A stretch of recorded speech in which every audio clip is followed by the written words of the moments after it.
Hello English learners, मी Shivam Phulkar Oxygen Academy of इंग्लिशच्या या यूट्यूब चॅनलवर मी आपल्या सर्वांचं सहर्ष स्वागत करतोय। आजच्या एवढ्यामध्ये आपण नाउन म्हणजे काय आणि नाउनचे प्रकार कुठकुठले असतात ते पाहणार आहोत। हा व्हिडिओ इयत्ता 8वी 9वी आणि 10वी या विद्यार्थ्यांसाठी अतिशय उपयुक्त ठरेल यात काही शंका नाही, परंतु ग्रॅज्युएशन मध्ये सुद्धा असणारे काही विद्यार्थी जे इंग्लिश या सब्जेक्ट घेऊन अभ्यास करत आहेत त्यांना सुद्धा हा व्हिडिओ तितकाच माहितीप्रद ठरेल। चला सुरू करूया। नाउन म्हणजे नेमकं काय? ठीक आहे, नाउन म्हणजे नाम। आपण जसं हिंदीमध्ये नाम म्हणतो तसंच मराठीमध्ये त्याला नाम म्हणतात व्याकरणाच्या भाषेमध्ये।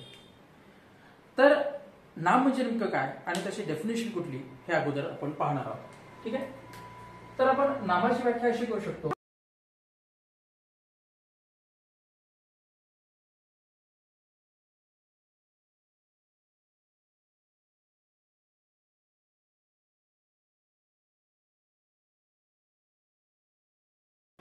म्हणजे असा शब्द जो व्यक्ती, वस्तू आणि स्थळाच्या नावासारखा वापरला जातो, नावाप्रमाणे वापरला जातो, त्याला आपण नाम म्हणतो। म्हणजे एखादी व्यक्ती असो, पर्सन असो, ठीक आहे, किंवा एखादी प्लेस असो, स्थळ असो, किंवा एखादी थिंग असो, गोष्टी असो। ठीक आहे, आता थिंग या गोष्टीमध्ये थोडंसं दोन अर्थ आहेत ते आपण पाहूच।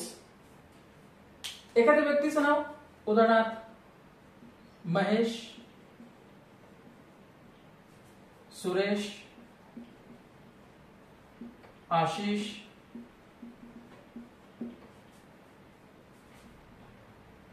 मयंक, संस्कृती,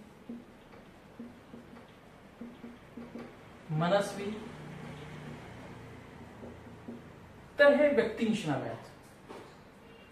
एखाद्या गोष्टीचं नाव, एखाद्या स्थळाचं नाव, एखाद्या प्लेसचं नाव नागपूर,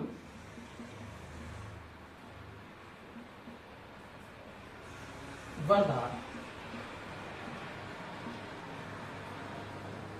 मुंबई, पुणे, औरंगाबाद। आता थिंग या गोष्टीमध्ये, या टर्म मध्ये दोन प्रकारच्या गोष्टी असतात। एक असते ती कॉन्क्रीट असते। कॉन्क्रीट असते म्हणजे जी गोष्ट आपल्याला दिसते, एखादी गोष्ट कॉन्क्रीट असेल। ठीक आहे, आणि दुसरी गोष्ट असते ती असते ऍब्स्ट्रॅक्ट। ठीक आहे, आता कॉन्क्रीट गोष्टी म्हणजे कुठल्या? ज्या गोष्टीला आपण हात लावू शकतो, ज्या गोष्टी आपण पाहू शकतो, त्यांना आपण कॉन्क्रीट वस्तू असं म्हणतो। उदाहरणार्थ बेड आहे, ही कॉन्क्रीट वस्तू आहे, किंवा नाईफ आहे, ही कॉन्क्रीट वस्तू आहे, किंवा बुक आहे, ही कॉन्क्रीट वस्तू आहे। म्हणजे आपण याला बेडला हात लावू शकतो, नाईफला हात लावू शकतो, बुकला आपण हात लावू शकतो। परंतु ऍब्स्ट्रॅक्ट ज्या गोष्टी असतात त्या गोष्टींना आपण हात लावू शकत नाही, त्यांना आपण स्पर्शू शकत नाही, ते आपल्या डोळ्याने दिसत नाही। आता उदाहरणार्थ स्लीप हा जो शब्द आहे, ठीक आहे, स्लीप हा ऍब्स्ट्रॅक्ट शब्द आहे। म्हणजे आपण झोप विकत घेऊ शकत नाही किंवा आपण त्याला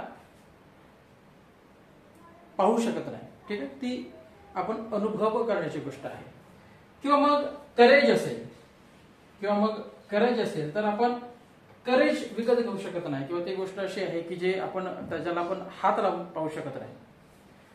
किंवा मग विजडम असेल किंवा नॉलेज असेल, ठीक आहे, नॉलेज असेल किंवा विजडम असेल, त्या गोष्टी तुम्हाला,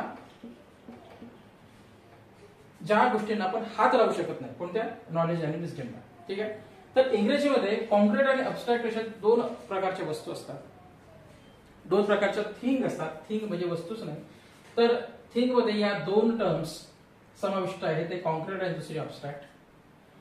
आता यानंतर आपण नामांचे प्रकार पाहू। यानंतर नामांचे प्रकार, काइंड्स ऑफ nouns।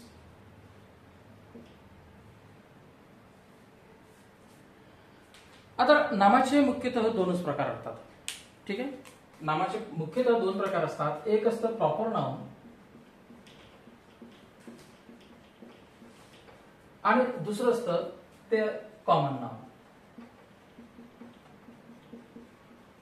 ठीक आहे, आता प्रॉपर नाउन म्हणजे काय, तर प्रॉपर म्हणजे वन्स ओन नेम, म्हणजे एखाद्याचं स्वतःचं नाव. ठीक आहे, आणि कॉमन नाउन म्हणजे काय, तर आपण वस्तू, प्राणी, वस्तू यांना एक सर्वसाधारणपणे देणारं जे नाव असतं, इन जनरल जे नाव असतं, त्याला आपण कॉमन नाउन म्हणतो. ठीक आहे, ही प्रॉपर नाउन आणि कॉमन नाउनची एक सोपी व्याख्या झाली.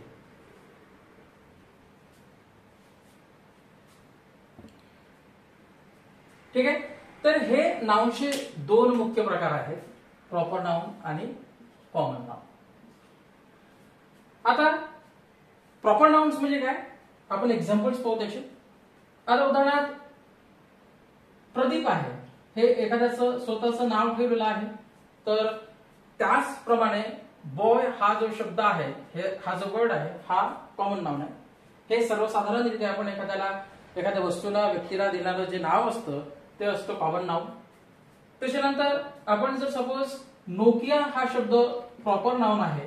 ठीक आहे, तर मोबाईल फोन हा शब्द कॉमन नाउन आहे. मोबाईल फोन हा शब्द कॉमन आहे. ठीक आहे, फोन हा शब्द कॉमन आहे. त्यानंतर सॅमसंग हा शब्द प्रॉपर नाउन आहे. तर टीव्ही हा शब्द कॉमन नाउन आहे. ठीक आहे, त्याच्यानंतर बँगलोर हे एका सिटीचं स्वतःचं नाव आहे, परंतु सिटी, ठीक आहे, सिटी हे कॉमन नाउन आहे. तर अशा प्रकारे सर्वसाधारणपणे आपण एखाद्या व्यक्तीला, वस्तूला किंवा स्थळाला आपण जे नाव देतो, ठीक आहे, तर त्याला आपण कॉमन नाउन म्हणतो.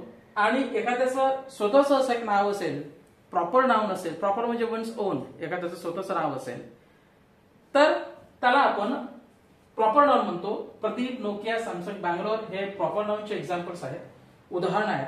तर boy, mobile phone, TV, city हे कॉमन नाउनचे उदाहरण आहेत. आता कॉमन नाउनचं परत 3 विभागांमध्ये विभागीकरण होतं. एक असतो यामध्ये कलेक्टिव्ह नाउन, ठीक आहे, हे कॉमन नाउनचे वर्गीकरण परत. त्यानंतर याच्या अगोदर आपण पाहिलं ऍब्स्ट्रॅक्ट नाउन, आणि याच्यानंतर परत एक असतं ते म्हणजे असतं मटेरियल नाउन. ठीक आहे, रेन आणि मार्टिन यांच्या पुस्तकांमध्ये मटेरियल नाउन हे नाउन इन्क्लूड नाही, त्याचा समावेश नाही आहे. आता कलेक्टिव्ह नाउन म्हणजे काय, तर कलेक्टिव्ह नाउन म्हणजे एखाद्या वस्तूचा, व्यक्तींचा जो कलेक्शन असतो, समूह असतो, collection of persons or thing, त्याला आपण कलेक्टिव्ह नाउन म्हणतो. या नावातच त्याचा अर्थ दडलेला आहे. ठीक आहे, collection of persons, things, et cetera et cetera. ठीक आहे, आता उदाहरणार्थ जे प्लेयर असतात त्याची असतं टीम. आता टीम हा शब्द कलेक्शन दाखवतो, म्हणून हा कलेक्टिव्ह नाउन. टीम हा शब्द, टीम ऑफ प्लेयर्स,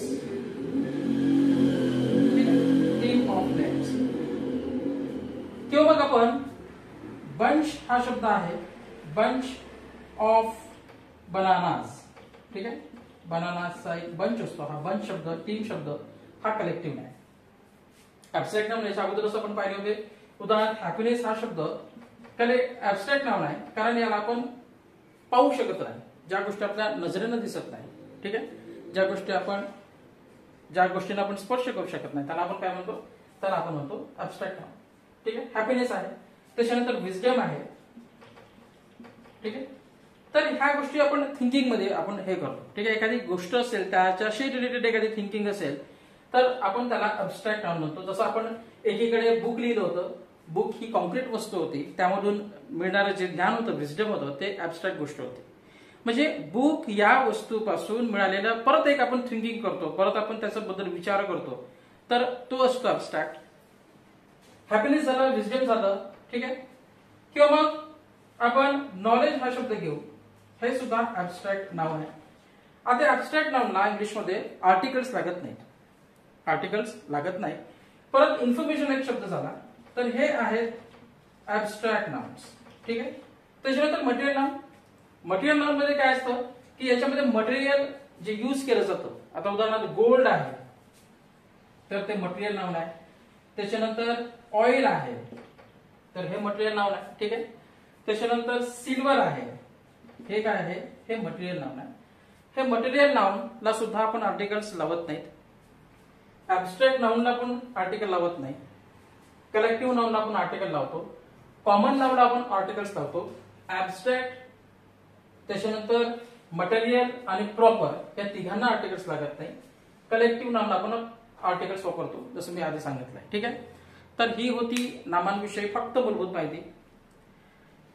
यानंतर आपण एडजेक्टिव्ह बद्दल थोडीशी माहिती पाहूयात, पण ती नेक्स्ट व्हिडिओमध्ये. हा व्हिडिओ जर आवडला असेल तर या व्हिडिओला लाईक करा, चॅनलला सबस्क्राईब करा आणि हा इतरांपर्यंत पोहोचवा, शेअर करा.